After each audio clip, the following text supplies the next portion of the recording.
шілденің 20-сына таңғы кірден кейін хабар берген саған. 1960 жыл деп солай келді. Сол кезде мына көктен жерге қарай осылай құйын сияқты бір нұр төгілген ба, өстіп жалғанып тұрған ба, сондай бір болған екен. Сол қайталанады деп солай келді. 60 жыл қайталанады. Жоқ, сол 60 жылға болған екен, сол қайталанам екен деп.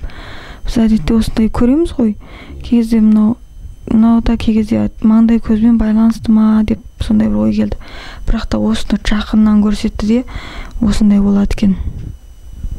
Өте анық, жіңішке осылай болады екен. Сосын оны осындай ұшақтың желпарағы сияқты осылай айланып тұрады екен.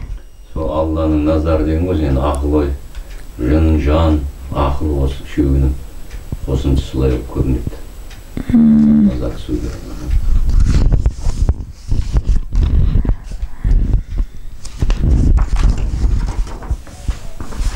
Сосын нәсілдің азуы деп солай келді. Көбінде мына желке шұңқыры, мына үлкен жауырын бар ғой, ана жауырын үлкен сүйектің бүйтіп домбығып шығып кетуі, соны семіз күдірейіп шығып тұруы. Иә, күдірейіп шығып тұруы. Сосын бір семіздік, одан ана мұрны кішірейіп, беті табақтай болып семіру, соның барлығы нәсілдің азуына байланысты болады екен. Мұрын кішірейіп кетеді ғой. Иә. Соны айтты осылай. Бисмиллахиррахманиррахим. Шілденің 22-сі таңғы сікірдегі ақпараттар мен көріністер. Үйдің мұржасы көрінді. Түтіннің дүзу шықсын деген көкейге үн келді. Абай ата көрінді. Алланың берген әрбір жақсылығын қабыл алғын. Гүлге қонып тұрған аралар көрінді. Сәкен Сейфуллин ата қолдау салды. Халқыңа жанашыр болып, жақсылыққа жол көрсеткін деген көкейге үн келді. Бисмиллахиррахманиррахим. Шілденің 21-і ақшам зікірдегі ақпараттар мен көріністер. Құран құс ұшып жүрді. Бұрынғы кездегі шақар көрінді. Өте әдемі екен. Ақсақ Темір ата қолдау салды. Шайпауы әйел тарлық етсе жолына, жол азығын таусар деген көкейге үн келді. Әппақ қалың мұздың үстінде пингвиндер жүрді. 22 шілде Арыстан баба ордасы кешкі зікірден ақпарат. Кеш жарық, қайырымды істің сауабы мол. Ең қайырлысы сөзді пайдалануда. Сөз Құран, сөз жүк. Сонда әрбір сөзді абайлап айту керек деген көрініс болды. Адам ұйықтап жатқанын, сосын кеудеден жарық көбелекке ұқсас ұшып шығып жоғарылай берді. Оның белгілі бір бағытпен ұшып жүргендігін сондай көрініс болды, көрдім. Қарасай Ағынтай батырлар келіп қолдау салды. Сосын тағы бір көріністе жөйлеп жүріп бара жатқан, жылдам жүріп бара жатқан көкала түсті киімдер бар, үстінде әскери. Сондай бұл жүріп барады, жөйлеп кестес, олар бақаға айналып кетті. Жыбырлап бәрі бақа болып кетті де, бір уақытта олар қарбызға айналып кетті де, доп-домалақ болып тұра қалды, сондай көрініс болды. Сосын Аюп пайғамбардың кезіндегі тұрған лашығын көрсетті. Аюп пайғамбар лашықтың сыртында тұр. Лашықтың сыртына шыққан кезде ол лашықтан бойы биік болып тұрды. Сосын оны үлкен қол құшақтап тұрды. Ол қол Алланың қолы деп айтты маған. Сосын оның ар жағында әскерлер, күзетшілер дейді ғой. Күзетші секілді көп әскерлер тұрды, сондай көрініс болды. Бүгінгі кешкі ақпаратта зікірде бірінші көрініс, қысқаша көрініс болды. Ол көріністе жаңағы бір саны көрінді. Трафаретпен кесіп алған сан болды, сондай бір саны үлкен болып көрінді. Сонымен бірлік деген сөз келді үнмен. Одан кейін ақпарат қазіргі шығып жатқан ақпараттардың тереңділігі аз болып жүріп келді. Одан кейін саясаткерлер арасында өзара тартылыстар болып деп келді. Рошан апа. Кеш жарық. екі дүнің ортасы бітпейтін шайқас, ақ пен қараның шайқасы. Қаланы көрсету үстінде бұлт сияқты қаралық басқан. Елдің қара ниеті деп келді. Ойды ақылмен басқармаса қаралық басын болады. Адамзат 53-тен өтіп жатыр. Қыспаққа түспей тәубасынан келмейді. Екінің бірі алып шықпайды. Көш қозғалды, тоқтау жоқ. Жүрекке үрей кіріп қорқыныш кіреді. Қыспаққа түсіп ізденіс басталады. Ой салады. Ақылмен шешіп, шешімге келетін болады. Деген ақпарат. Қабыл.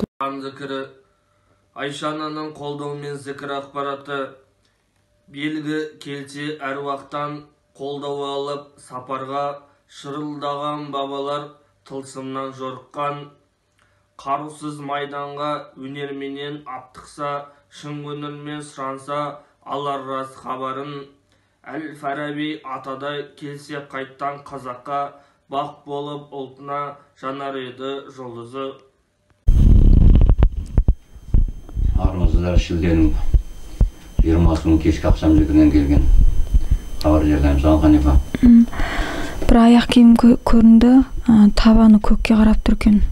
Содан кейін сонымен байланысты бір санын көрсетті. Сондай. Сосын кішкентай бір қыз баланы көрсетті, қос бұрымды, шашы өте ұзын екен.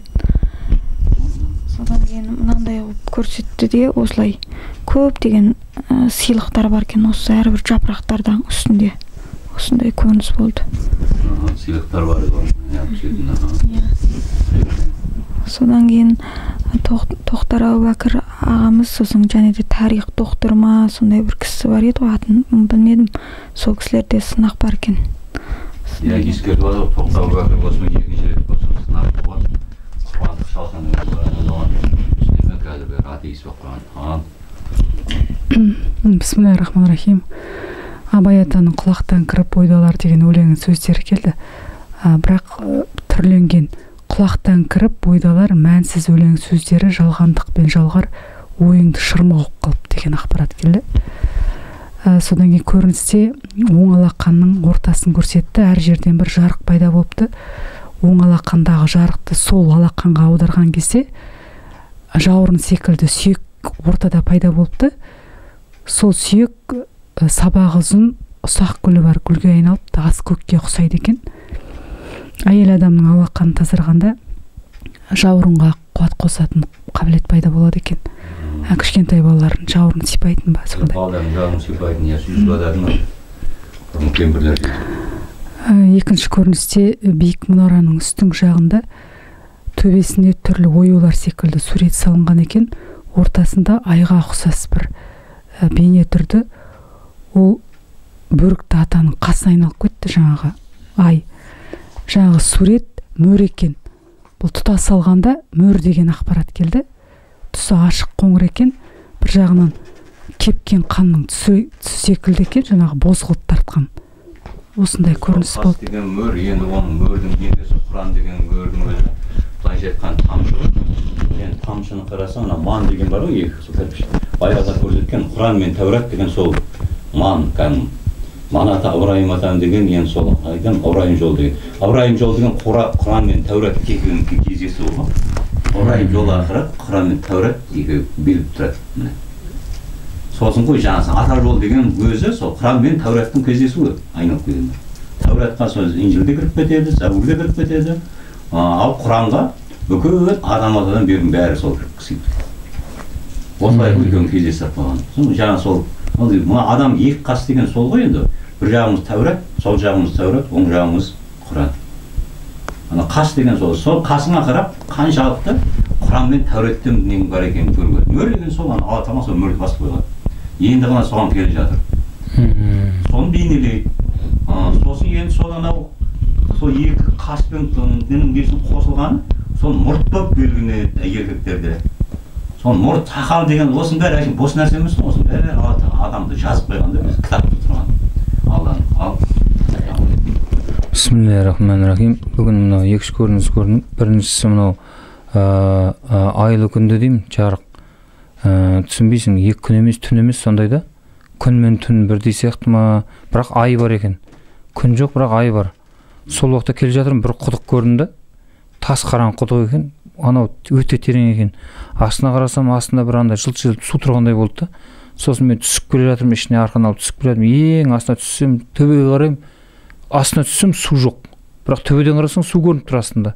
Астына түссем су жоқ. Сөйтсем түссем, жылтылдап тұрғаны гүл тұр екен де, бір ортада. Бір гүл анандай бір аппақ гүл ашқан, ортада бір гүл тұр екен. Енді ананы ала қойын десем, жан-жақтан кедергілер шығып жатыр да. Аяқ қолыма шырмауық бірдеңелер оралып, жаңа бұны болмайды деп, саған қазір болмайды дейді. Сосын қайтып шығып кеттім жаңа. Бірақ ана терең екен ана құдық. Сосын одан былай қарай құдықтан шыққаннан кейін былай келе жатсам, бір айдалада бір андай еліктің лағы жатыр екен, кішкентай, өте кішкентай мынандай бұзау лағы да, кішкентай бұзау. Сосын жаңа ана еліктің лағын арқасынан бері сипадым да, өйтіп сол қолмен сипадым. Сөйтіп жаңа бұның анасы қайда екен деп отырсам, қарап отырсам, анау көз алдымда өсіп жатыр да, анау еліктің баласы. Өсіп кәдімгідей көз алдымда үлкен елікке айналды.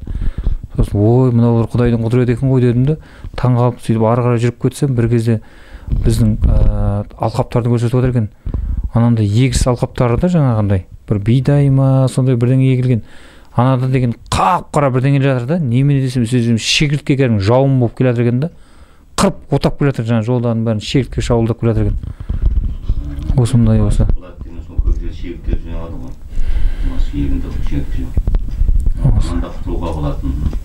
Осындай бір-екі көрініс болды осы. Сол енді гүл деген сол, ол негізі гүлдермен байланысты осы гүлді алу, латос. Оның да философиялық мағынасы бар. Бүгін шілденің 19-ы кешкі зікір. Ордаға Бұқар Жырау ата келіп, домбырасымен ордан аластады, қаралық сынып түсірді. Алла тағала ұқыпты жинақ адамдар жақсы көреді. Адам баласы әр ішіне есеп беріп, өзін-өз басқаруға күш салса, ұқыптылық біртіндеп қалыптаса береді. Ұқыпты жинақ адамдар маңайына сыйымды болады. Ұқыптылық үнемшілдікке де әкеледі. Олақтан салақ жаман деп де жатады. Ұқыпты адам салақ болмайды. Күнделікті өзін-өз тәрбиелеп жүрген адамның ісі алға баса береді. Мен мұндалап анадайдан көзге көрініп тұрады. Қасиеттімі деген адамдарға ұқыптылық өте қажет. Ата жолының жазбасын тұрақты түрде оқып тұрса, көкірек көзі ашыла береді. Күнделікті шығып тұрған ақпаратты тыңдап, оны өз пайымдауынша зерделеп отырса, қуат алмасу жүреді. Адам бірінде жоқты бірінен үйренеді. Жеке жалғыз отырып ештеңеге де қол жеткізе алмайсың. Желі арқылы да байланысты ұқыпты түрде қадағалап, қатынас жасап тұруға болады. Алла Тағала таңдау еркін өзіңе берген екен. Ендеше уақытыңды да ұқыпты пайдалан. Зікірге, шыраққа тұрақты қатыс, арасын үзбеуге тырыс. Ораза намазыңа да ұқыпты бол. Дағдыға айналып кетеді, және де оны істеу саған қиындық тудырмайды. Қысқасы, жалған бұл өмірде сен ұдайы ұқыпты болуың керек деп кетті Бұқар Жырау ата.